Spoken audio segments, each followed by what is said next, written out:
नमस्कार प्रिय विद्यार्थियों, तिलक कोचिंग क्लासेज के YouTube चैनल ई तिलक पर आपका हार्दिक अभिनंदन, स्वागत। आज हम विकारी शब्द कल हमने पढ़े थे। विकारी शब्दों में थे संज्ञा, सर्वनाम, क्रिया और विशेषण। तो आज प्रथम विकारी शब्द अपन संज्ञा के बारे में विस्तार से चर्चा करते हैं। संज्ञा क्या है? संज्ञा यथा नामा तथा गुणा।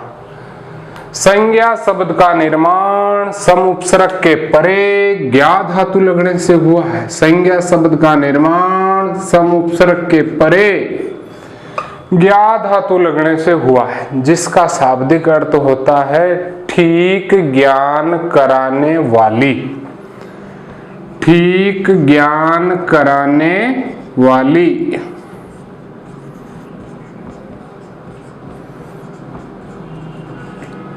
सम यानी समान रूप से, ज्ञान ही ज्ञान करवाना। ज्ञा एक धातु है जो ज्ञान के अर्थ में प्रयुक्त होता है। तो संज्ञा शब्द का शाब्दिक अर्थ ठीक ज्ञान कराने वाली होता है। संज्ञा शब्द का निर्माण सम उपसर्ग के परे ज्ञा धातु लगने से हुआ है, जिसका शाब्दिक अर्थ होता है ठीक ज्ञान कराने वाली। जो जो हम आंखों से देखते हैं वो सब संज्ञाएं ही है। चाहे अपन कुछ भी दिखाई देता अपने को, वो सब संज्ञा है। चाहे टेबल हो, कुर्सी हो, लड़का हो, लड़की हो, बोर्ड हो, पहाड़ हो, पर्वत हो, नदी हो, पंखा हो, जो जो हम आंखों से देख सकते हैं वो सब संज्ञाएं हैं। संज्ञा की वही प्राचीन तीसरी क्लास वाली परिभाषा, किसी व्यक्ति, वस्तु, स्थान, जाति एवं भाव के नाम को संज्ञा कहते हैं। किसी व्यक्ति, वस्तु, स्थान, जाति एवं भाव के नाम को संज्ञा कहते हैं। सामान्यतः संज्ञा तीन प्रकार की होती है। सामान्यतः संज्ञा तीन प्रकार की होती है। नंबर एक, व्यक्तिवाचक।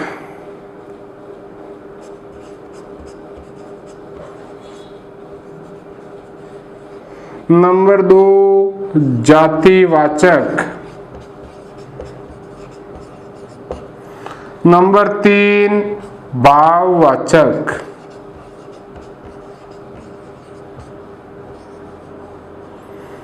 सामान्यतः संज्ञा तीन प्रकार की होती है, व्यक्तिवाचक, जातिवाचक, भाववाचक। लेकिन आजकल विद्वान अंग्रेजी का अनुसरण करते हुए जातिवाचक संज्ञा के दो उपभेद करते हैं। जातिवाचक संज्ञा के दो उपभेद करते हैं। नंबर एक, समूहवाचक या समुदायवाचक, और नंबर दो, द्रव्यवाचक।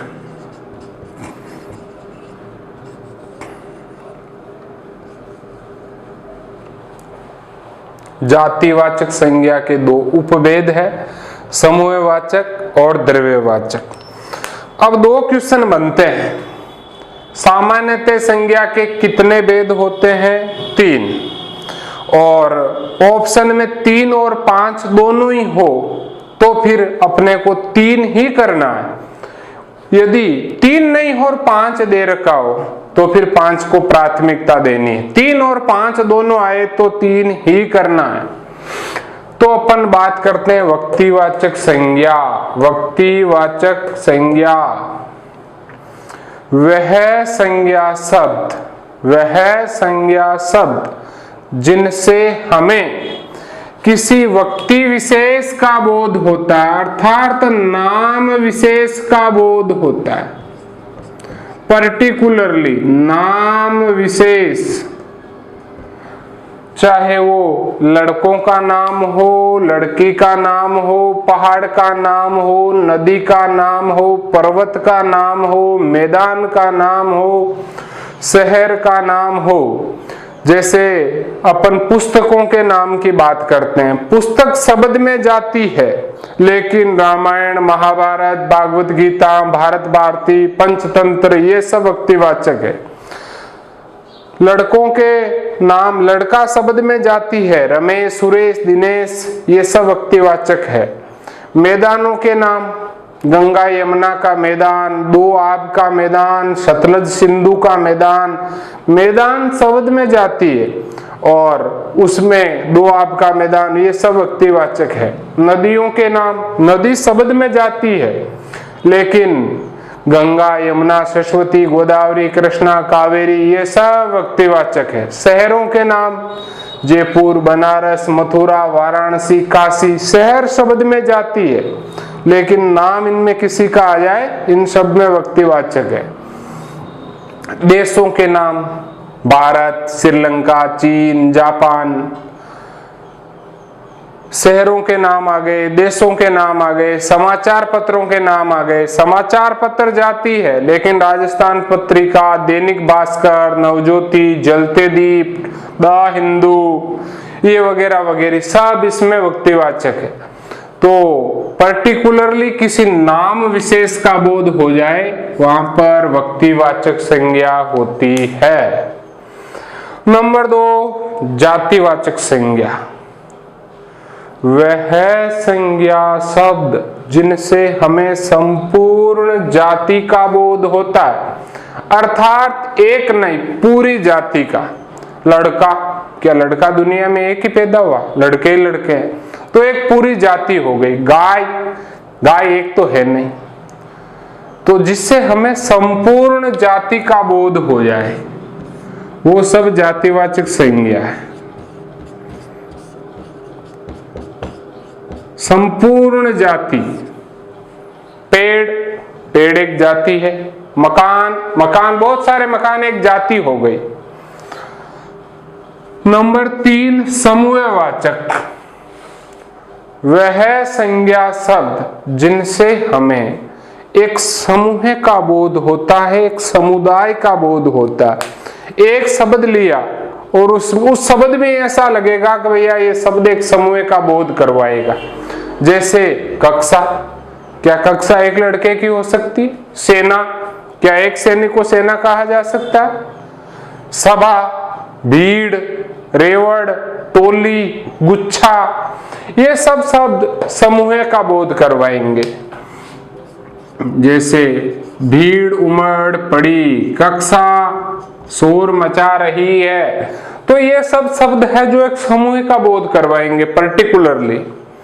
नंबर 4, द्रव्यवाचक। द्रव्य शब्द का शाब्दिक अर्थ होता है द्रव्य यानी तरल पदार्थ,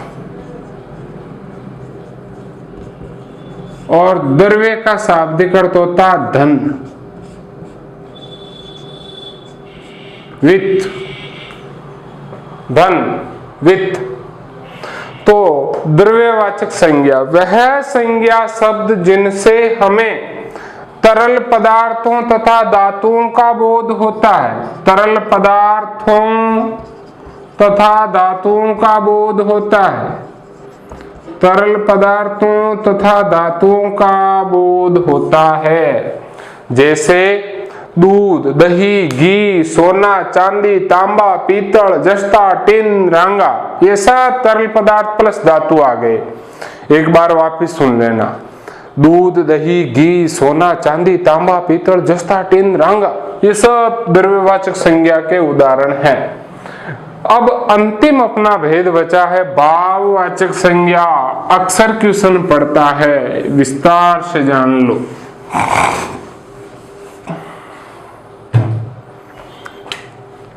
भाववाचक, नाम क्या? भाववाचक। मानव मन भावों का खजाना है, मानव हृदय, मानव दिल भावों का खजाना है। वहां से कोई भाव उठे, भाववाचक संज्ञा का बोध करवाएंगे।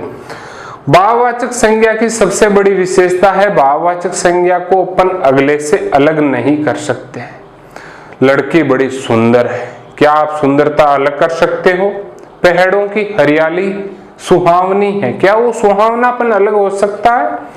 तो भाववाचक संज्ञा अलग नहीं हो सकती, पृथक नहीं हो सकती। इसकी एक ट्रिक है, आ ई तव पन ये इत्यादि प्रत्यय किसी शब्द के पीछे मिल जाए तो 95% भाववाचक संज्ञा ही होती है। जैसे बुढ़ापा, पीछे आ की मात्रा आ रही है, क्या बुढ़े आदमी का बुढ़ापा आप अलग कर सकते हो? नहीं। जवानी, बुराई, बुरे आदमी की बुराई, स्त्रीत्व, सतीत्व, अपनापन, बचपन, लालित्य, माधुर्य, ये सब अलग नहीं हो सकते हैं। और इन शब्दों में ऑटोमेटिक बोध होता है। ये भाववाचक संज्ञा के उदाहरण है, एक भाव का बोध करवा रहा है। आप तो इसको ट्रिक बेस पे याद कर लेना। जिन शब्दों के पीछे आ, ई, तव, पन, ये इत्यादि पढ़ते लग जाए भाववाचक संज्ञा के उदाहरण है। जैसे सौंदर्य। अब इसमें ध्यान रखना, ये और ता पढ़ते साथ नहीं लगते। सुंदरता शब्द सही है, सुंदरता शब्द सही है, सौंदर्य शब्द सही है, सौंदर्यता शब्द गलत है। ये शब्द गलत है, ये दोनों सही। ता पढ़ते लग जाएगा, ये पढ़ते लग जाएगा, दोनों साथ नहीं लगेंगे। माधुर्यता शब्द गलत है। माधुर्यता, माधुर्य सही है, मधुरता सही है। तो ध्यान रखना, जिन शब्दों के पीछे ता, आ, ई, तव, पन, ये इत्यादि पढ़ते लग जाए सब भाववाचक संज्ञा के उदाहरण है। ये हुई अपनी संज्ञा की बात। अब आप भाववाचक संज्ञा के जितने भी उदाहरण है आप देख लेना, 95% इसमें से मिल जाएंगे।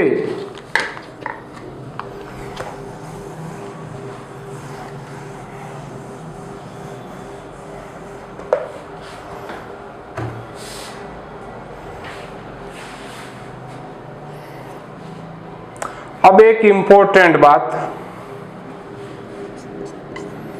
कभी कभार संज्ञा अपने को लगती है व्यक्तिवाचक है, लेकिन वो अपने साथ किसी विशेष अर्थ का बोध करवा देती है, तो वहां पर भाववाचक जातिवाचक संज्ञा हो जाती है। जैसे जयचंद, जयचंद शब्द एक लड़के का है, लड़के का नाम है भाई जयचंद। विभीषण, कुंभकर्ण, ये सब अपने को दिखने में लड़कों के नाम दिख रहे हैं, पुरुषों के नाम दिख रहे हैं। होनी चाहिए इनमें व्यक्तिवाचक संज्ञा, लेकिन ये यदि पंक्तिबद्ध क्वेश्चन आ जाए, भारत में जयचंदों की कमी नहीं है, भारत में जयचंदों की कमी नहीं है, रेखांकित पद में संज्ञा बताइए। अब यहां पर जयचंद जयचंद नहीं रह गया, ये अपने साथ एक गद्दार का बोध करवाएगा।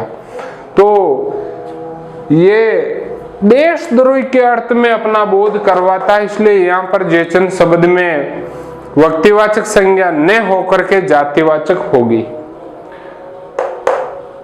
सुरेश तो इस घर का विभीषण है, सुरेश तो इस घर का विभीषण है। अब यहाँ पर विभीषण शब्द में व्यक्तिवाचक नहीं होगी, क्योंकि घर फूटिया रावण मरे, घर का भेदी लंका ढाए, तो विभीषण यहाँ पर कुलद्रोही का बोध करवाएगा। अरे वो कुंभकर्ण 9 बज गए, तो यहाँ पर कुंभकर्ण बहुकाल तक सोने वाले का बोध करवाएगा। तो ये अपना विशेष पर्टिकुलरली अभिधा वाला अर्थ खो करके दूसरा अर्थ बोध करवाते हैं। इसलिए व्यक्तिवाचक संज्ञा में कभी कभार जातिवाचक संज्ञा भी होती है। ऐसे क्वेश्चन पंक्तियों में आएंगे, सीधा साधारण क्वेश्चन नहीं आएगा। एक छोटी सी बात और, अपने को दिखती जाति है, ये तो थे व्यक्ति से जाति, अब जातिवाचक संज्ञा का कोई शब्द है, जातिवाचक संज्ञा का कोई शब्द किसी व्यक्ति विशेष के लिए, व्यक्ति विशेष के लिए रूढ़ हो जाए या रूढ़ हो जाता है, वहां व्यक्तिवाचक संज्ञा होती है, व्यक्तिवाचक संज्ञा होती है। जैसे महात्मा एक जाति है, महात्मा साधु सन्यासी एक जाति है, सरदार एक जाति है, लेकिन देश की आजादी में महात्मा का अतुलनीय योगदान रहा, तो ये गांधी जी के लिए रूढ़ हो गया। यहां पर व्यक्तिवाचक संज्ञा होगी, जबकि है एक महात्मा जाति है, लेकिन ये गांधी जी के अर्थ में रूढ़ हो गया। देश की आजादी में गांधी जी का अतुलनीय योगदान रहा, तो यहां पर ये गांधी जी के अर्थ में रूढ़ हो गया। एकीकरण में सरदार का योगदान भुलाया नहीं जा सकता, एकीकरण में सरदार का योगदान भुलाया नहीं जा सकता। अब ये सरदार वल्लभ भाई पटेल के अर्थ में रूढ़ हो गया, इसलिए इसमें भी व्यक्तिवाचक संज्ञा है। और जैसे सर आज गरिमा नहीं आई, यहां पर गरिमा व्यक्तिवाचक का बोध करवाएगी और आप हमारी गरिमा बनाए रखें, ऑटोमेटिक भाववाचक का बोध करवाएगी। तो ये हुई आपकी संज्ञा पूर्णावृत्ति की ओर है। यदि आपको कोई क्वेश्चन लगे तो वापिस आप कमेंट्स में पूछ सकते हो, आपका प्रत्येक क्वेश्चन सोल्व किया जाएगा। और आपसे निवेदन है कि हमारे YouTube चैनल ई तिलक को ज़्यादा से ज़्यादा सब्सक्राइबर करें, शेयर करें, यही आपसे निवेदन है। नमस्कार।